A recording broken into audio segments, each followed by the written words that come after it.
Chapter 1, verses 1 through 6. It's not going to be a review this week. Why would there be? We're just starting a new book. So what do we know about the book of Jonah? Well, it's short. It's about the minor prophet Jonah. That's the reason why we use the word minor, is because the story is brief. Doesn't mean that the sermon series is going to be brief, but the story is. Now, we don't know who the author of Jonah is. More than likely, when Jonah returned from Nineveh, he told the story of what took place, and it was recorded. Now, it is considered a historical narrative. Now, you may be asking, well, when was it written? And I would say that's a great question. Even the date of the book of Jonah is broad. You see, there are no specific indicators throughout this book to give us an exact date of when the author put pen to paper. What we can say, this is what we do know, is that it was written sometime between 780 BC to 250 BC. It's pretty broad, that term being used loosely. Now, where do we get 750 BC from, 780 BC from? Well, right from the first verse, it mentions Jonah ben Amittai, which means Jonah, the son of Amittai. And according to 2 Kings 14, verse 25, the prophetic words of Jonah came true during the time of King Jeroboam II, who ruled from 786 to 746 BC. So the prophetic words of Jonah took place during the time of King Jeroboam II. So we know that the prophetic word took place during the 8th century. So could it have been written in the 8th century? Could have been. But we don't know for certain. Now, we do know that it could not have been written any later than the 3rd century. And you may be asking, well, how do we know that? And I would say that is also a good question. We know that because it's recorded in the apocryphal work entitled Ben Sira, which is dated around 180 BC. So this is the broad range that we have when it comes to the writing of the book of Jonah. Okay, so let's make this perfectly clear. All right? So the book is written by an anonymous author. Yes. And written sometime between the 8th and the 3rd century BC. Yes. Now this causes an issue for some people. Many of theologians hold this book to be nothing more than a parable.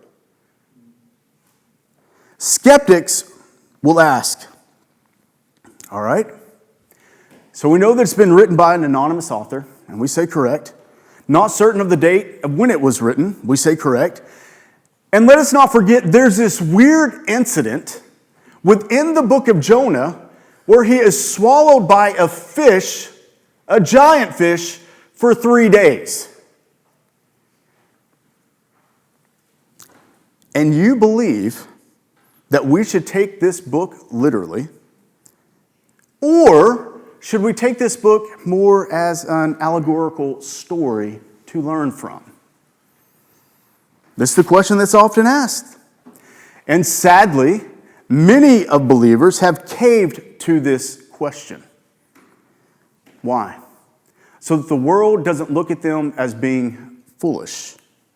One of the more famous Christians who's rejected Jonah as being a historical narrative is C.S. Lewis, who considers the book of Jonah nothing more than a parable. And with such a brilliant mind as C.S. Lewis, why do we, as Christ Reformed Church, why do we not hold to it as being nothing more than just a parable? Well, one, our faith isn't in C.S. Lewis and many of the false teachings that he holds to. I think he's brilliant in a lot of ways, but he's wrong in a lot of ways. And we're definitely not going to say that Jonah is a parable just to please the world. But you may be asking, you still haven't given us a definite answer as why we hold to this as being a historical narrative. If you will, Bible scholars, travel with me to the New Testament. Matthew chapter 12, verses 38 through 41.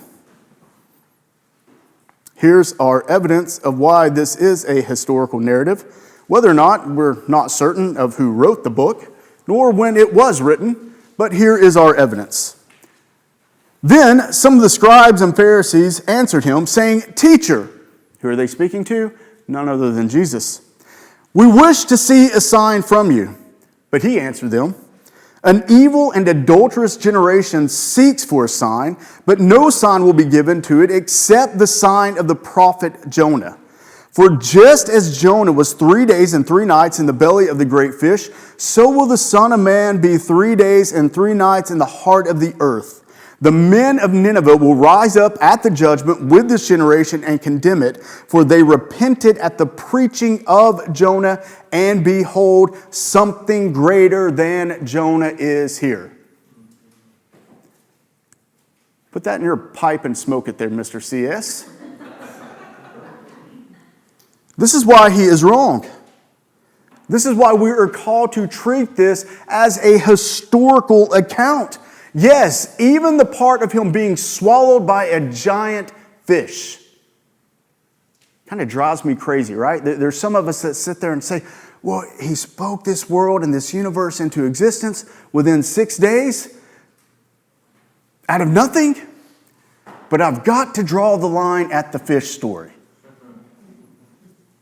Yes, we believe that Jesus rose from the dead, left the tomb empty after being dead for 3 days. But the giant fish I just cannot buy. Either the word is inerrant, infallible, or it isn't. And we hold that it is. So there is no reason why we as believers should be ashamed of the book of Jonah, nor should we be embarrassed by this book. Again, we're not certain when it was written, but we do have historical evidence that Jonah lived and his prophetic word was fulfilled during the time of King Jeroboam II. A man lived in the belly of a great fish for 3 days. And why do we hold to that? Because we hold to the word of God. All right. Let's look at Jonah. Chapter 1, verse 1. And it's a fast-paced book. It's a lot like Mark, and it's just action, action, action, which helps us with our Gentile minds. Now, the word of the Lord, verse 1, now the word of the Lord came to Jonah, the son of Amittai, saying. See, even the way this book starts off, in the Hebrew text is an indication that the son of Amittai, that being Jonah, was well known. It's connecting him to the book of 2 Kings 14. And let's just go there. Let's go to 2 Kings 14, starting at verse 25. Now, King Jeroboam II, he reigned from 786 to 746 BC, and that's the time in which Jonah's prophecy was fulfilled. So look at this, 2 Kings 14:25. He restored the border of Israel from Lebo-Hamath as far as the sea of Arabah, according to the word of the Lord, the God of Israel, which he spoke by his servant Jonah, the son of Amittai, the prophet who was from Gath-hepher. All right, there we have it in a historical book. There's the name of the man in which we are reading about. And it was because of Jonah's preaching, Jeroboam II was able to solidify Israel's border, which had taken a hit during the earlier clashes with Assyria. And we understand the whole ordeal with Assyria. We studied about it in Isaiah. We talked about it in Daniel, taking place around this same time in which Jonah, the prophet, lived. So this prophecy of Jonah helped to ensure that Israel wouldn't disappear as a nation. That's why the Lord sent him in the prophetic word there. Now, let's continue verse 1. Now, the word of the Lord came to Jonah, the son of Amittai, saying, so through all this, so far, what do we know? Jonah is a historical figure. We know who his father is, but what else do we know? Where does he live? Well, we know where he's from, but we're not certain where he lives. Who are his friends? Yeah, we don't really know that either. Does he get along with his family? No record there. What happens to him after this story? I don't know. But we do know that Jonah Amittai means dove, son of truth, or son of faithfulness. That's what this understanding is. Now, when you take that name and you compare it to his actions, I don't know how much we can read into the actual name, because his actions say something completely different. And let me say this, of all the people in the Bible that we are told to compare ourselves to, be like a David. Slay that giant in your life. Rarely do you hear, be like a Jonah. Run from God. Run as far away from him as you possibly can. But this is what we should. This is the prophet we relate to. Let's be honest. Every single one of us in here are guilty when it comes to running from the Lord.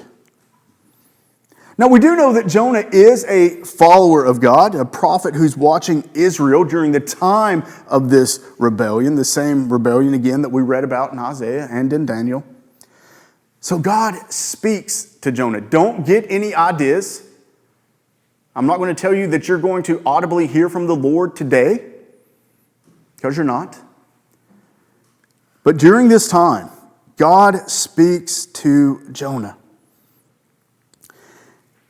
It's here, I think, that we can recognize we have Jonah, a man of God, who's about to be called to take this fantastic news about the true sovereign Lord to a bunch of heathens. Yeah, they're not Jewish people. The Ninevites are not Jewish people. Wicked Gentiles. Now, we also know, because we grew up hearing this story time and time again in Sunday school, but we know that, Jonah doesn't want to do this.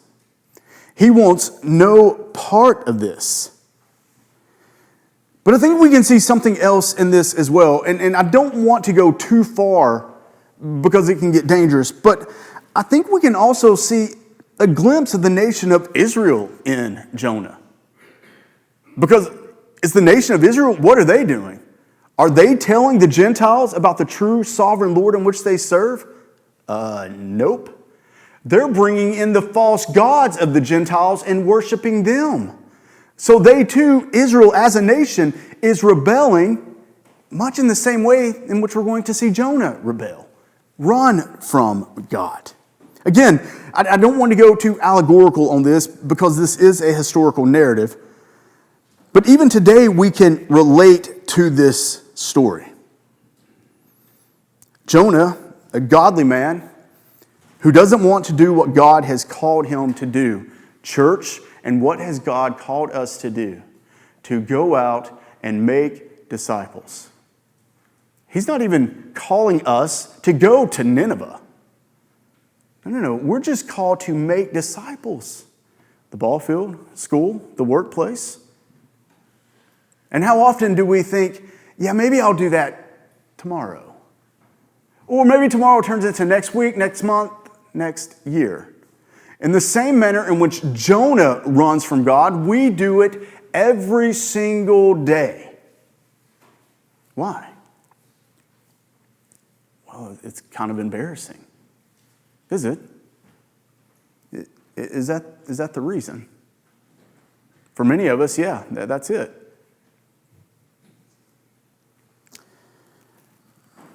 We've been called to go out and make disciples, but we find every excuse not to do it. So God tells Jonah, look at verse 2, "Arise, go to Nineveh, that great city, and call out against it, for their evil has come up before me." Nineveh is very well known. It's one of the greatest ancient cities this world has ever known. And it was large by ancient standards. It was also about 600 miles from Israel. Today it's known as northern Iraq. Now, during King Sennacherib's reign from 704 to 681 BC, it was the royal city of the Assyrian Empire with massive walls and buildings. In the time of Jonah, Israel already viewed Nineveh as a wicked, immoral place. Think of Las Vegas on steroids. Bless you. So we have Jonah being told by God, go to this place of evil. The history of Nineveh is really astounding. Bless you again, sir. Because even during the time of the early church, Nineveh came to be known as the symbol of Satan himself. That's the history of Nineveh. That's the wickedness of Nineveh, this massive, powerful place of evil. And that's where I am sending you, O Jonah, to call them to repent.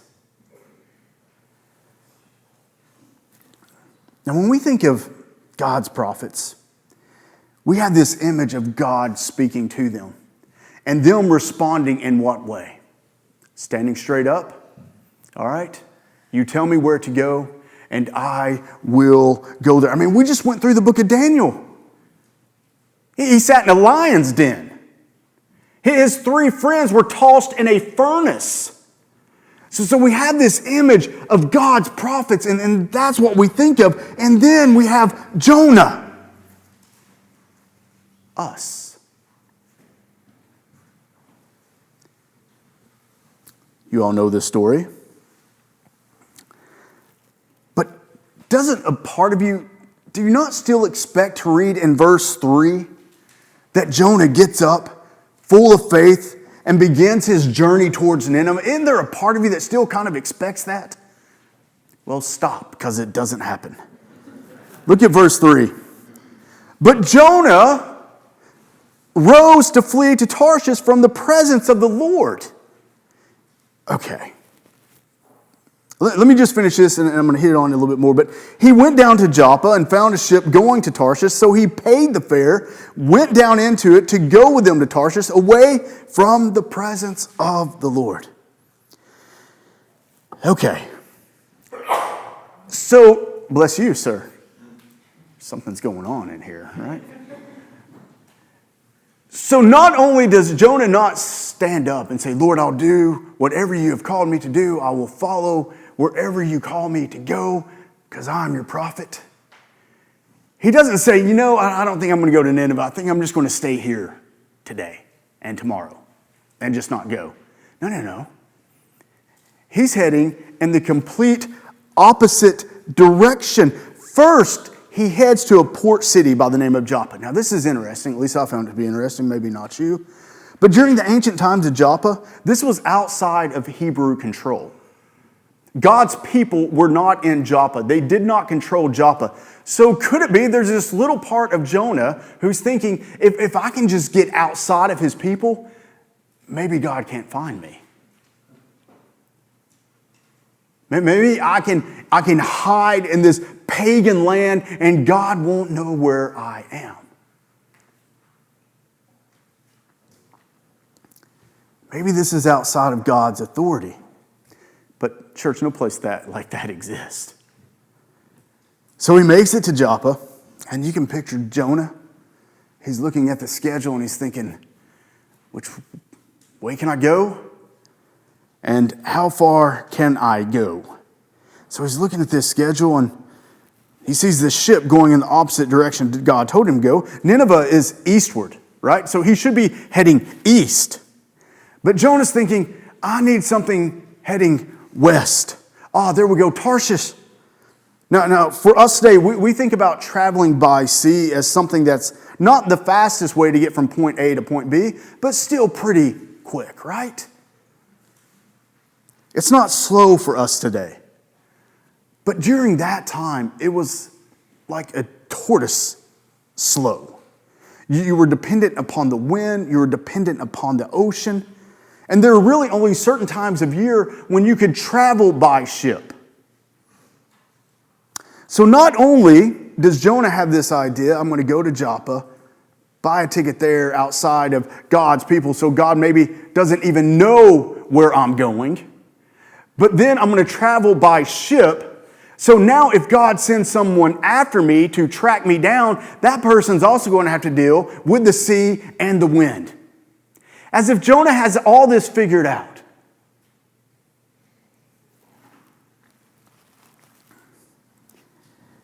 So he's disobeying him. He's heading in the opposite direction. He knows he's being disobedient. But maybe I can put myself in a place, the ocean, where God can't get to me. Now, before we decide to judge our anti-hero here too harshly, it's important to realize that every single one of us have this same tendency inside us.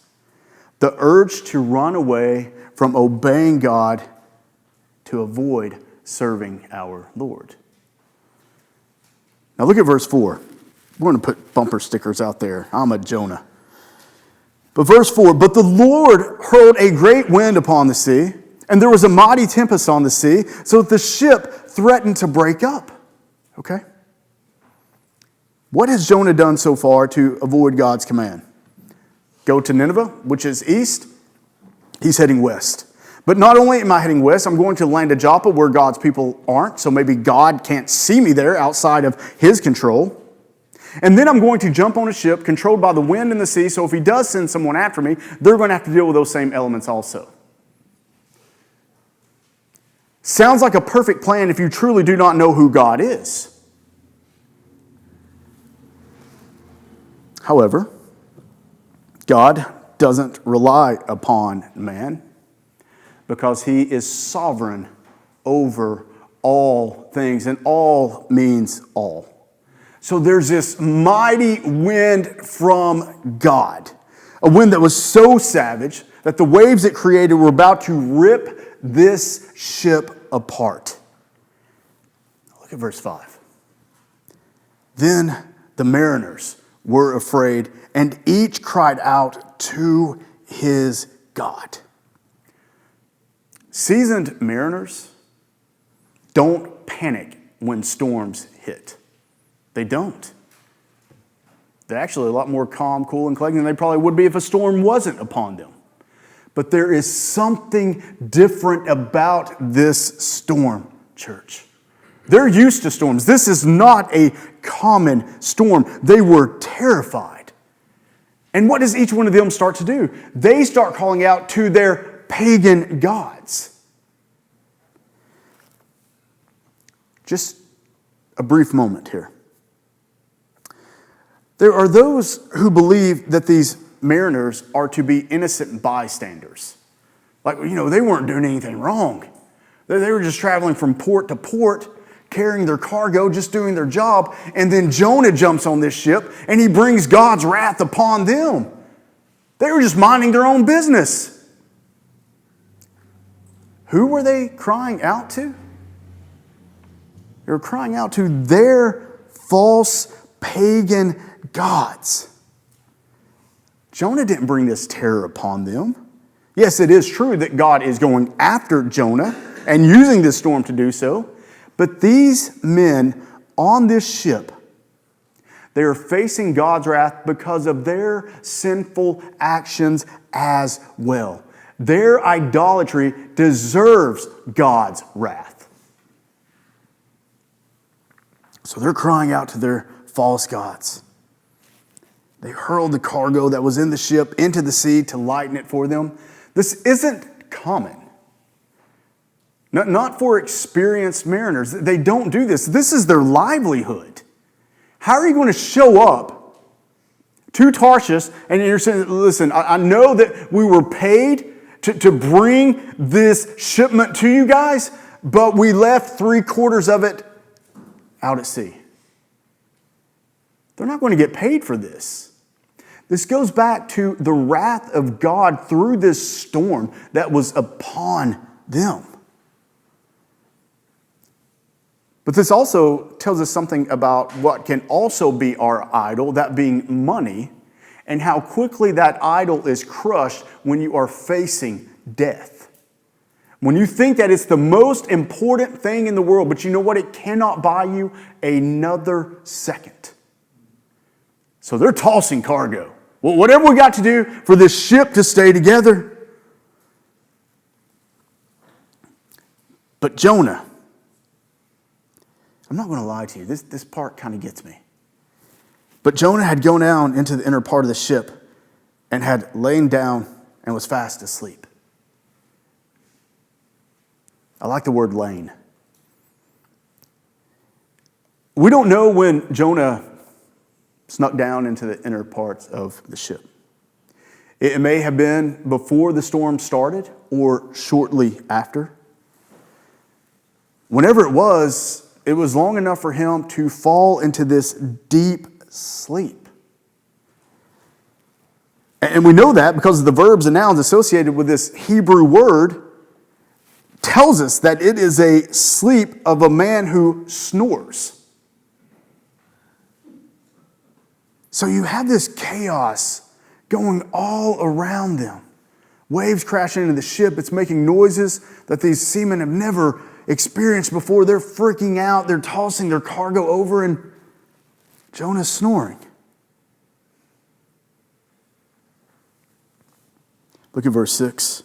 I don't have an answer for that. I really don't. I don't have an answer. I looked and I looked and I looked, and it's just not there.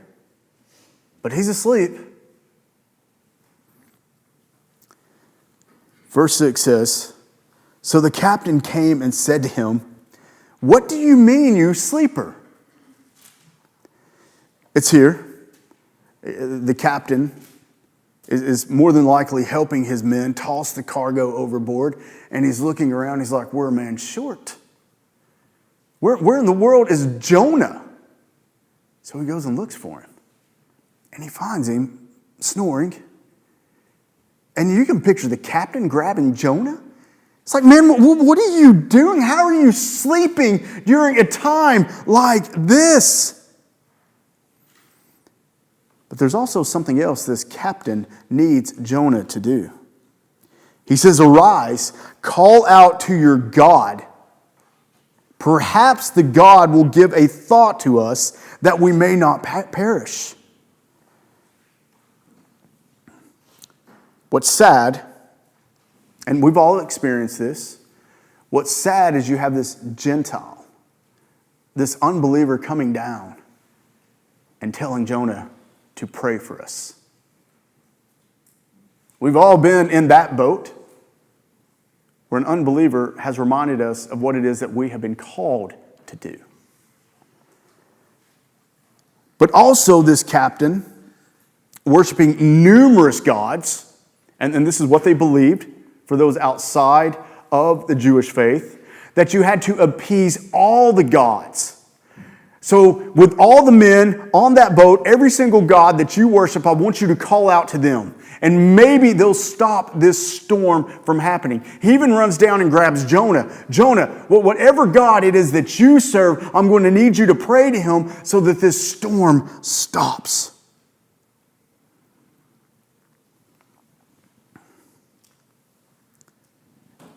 That's what we call a cliffhanger.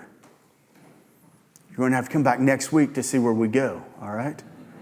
So we're going to stop right there with this believer running from God. Wind, storms all upon them. You have this pagan come down asking Jonah to pray. All right. Questions?